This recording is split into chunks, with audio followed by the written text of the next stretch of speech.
My Lords, I'd like to thank the noble Lord Bell for tabling this short debate, as it raises some interesting challenges and thorny dilemmas for all of us, eliciting a range of interesting contributions so far. In its own terms, I rather like the intention of making the justifications for appointed peerages more transparent, with all that information published in the public realm. As a believer in sunlight as the best disinfectant, the more the public can see all aspects of the inner workings of Parliament, the better.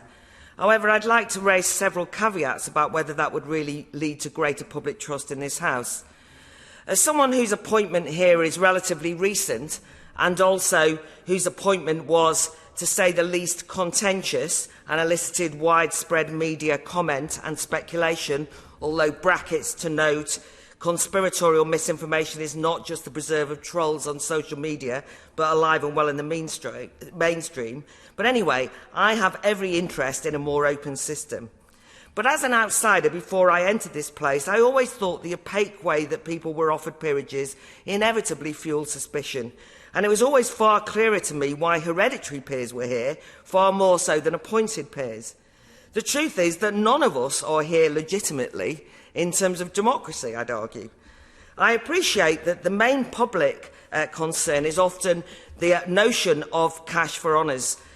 Obviously, buying oneself into the legislature is unconscionable, but even this accusation can be a lazy trope in our cynical times.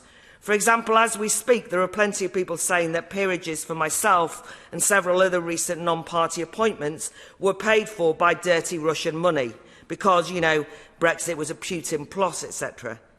This conspiracy theory nonsense is not just confined to the crackpot fringes, but is given respectable support by mainstream commentators. And I'm equally wary of concluding that if someone happens to be wealthy or happens to be Russian and end up in this House, that they are inevitably dodgy.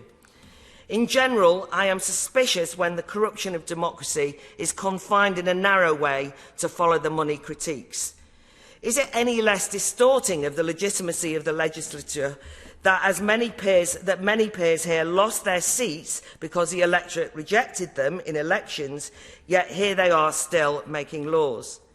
And will the proposed solutions help clear up this mess? I'm certainly not keen on endorsing statutory appointments commissions with enhanced vetting powers. This really does sound more like a dystopian bureaucratic HR department. And who would sit on it? Unelected peers, civil servants? I don't see how that's more legitimate than any Prime Minister who at least notionally is accountable to Parliament and the voters. I note that one proposal is about establishing a new criteria for individuals to meet, which is a copious merit test. I'm definitely sure I wouldn't pass that. But who decides what is meritorious?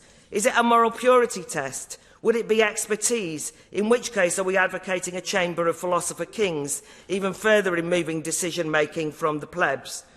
All these proposals skirt round the main problem here, that this House stands on shaky, undemocratic foundations, as we can't be held to account or be removed or sacked by the voters.